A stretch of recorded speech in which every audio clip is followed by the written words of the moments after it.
birthday ko ngayon, no? Birthday.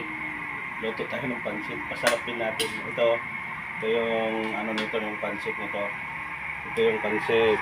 Atay balunan po ito. Pinirito, pinakuluan ko to muna, niluto ko sa pakulo, tapos pinirito ko para matigas yung atay, hindi siya kasi pag hindi matigas yung atay, nag-ano siya yung pangit yung ano, nagkakalat-kalat. Ito, tingnan mo. Wow! Ayan, maganda yan. Ito, ihalo na natin yung repolyo. Kasi sunog yan, pansit, no? Templado na po yan. Birthday kasi natin, kaya ayan. Sunod natin yung pansit dyan. Bihon pansit yan. Ayan. Sunod na natin yung pansit. Ayan na siya, ha. Lagay na natin yung pansit. Ito yung pansit. Oh. Ito yung pansit. Lagay na natin. Ayun. Ayan, lagay na natin ito, bihon pansit. Ganon lang. Pagluto ng pansit, ganon. Templado na po yung ano yan. Tapos, sinaan natin yung apoy, no? Kasi yung lakas magsip-sip ng tubig yan. Yan, hina na yung apoy. So, halo-halo na natin yan. Ayan. Hanggang siya ay mahalo-halo. Atay balunan po yan.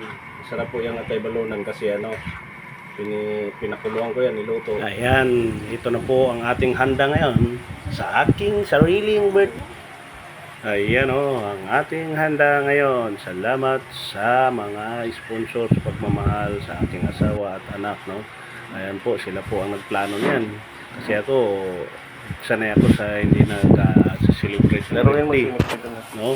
Ngayon na pinaplanuhan ako ng asawa ko at mga anak ko, sinasurprise ako na yan. Pag sinasurprise ako nila, pagising ko, yan na, nagpaplano na pala sila. Salamat po sa inyo, aking asawa at dalawang anak, no, sa iyong mga pag-sponsor at pagmamalasakit sa akin, no. Ay, salamat sa inyo. Thank you. Ayan po ang luto ng anak ko, chicken honey, nilagyan na honey at saka chili. Alam mo masarap yan ang tawag na luto niya, no? Pero masarap siya. Habang nagluluto ko, luto na yung pansit, no? Magtagay-tagay tayo muna, no? Ayan po ang ating handa ngayon sa aking birthday na hindi ko malimutan ngayon na naghahanda ng aking mga anak, no? Ayan po, may red horse. Tagay-tagay muna, no? Hi, no?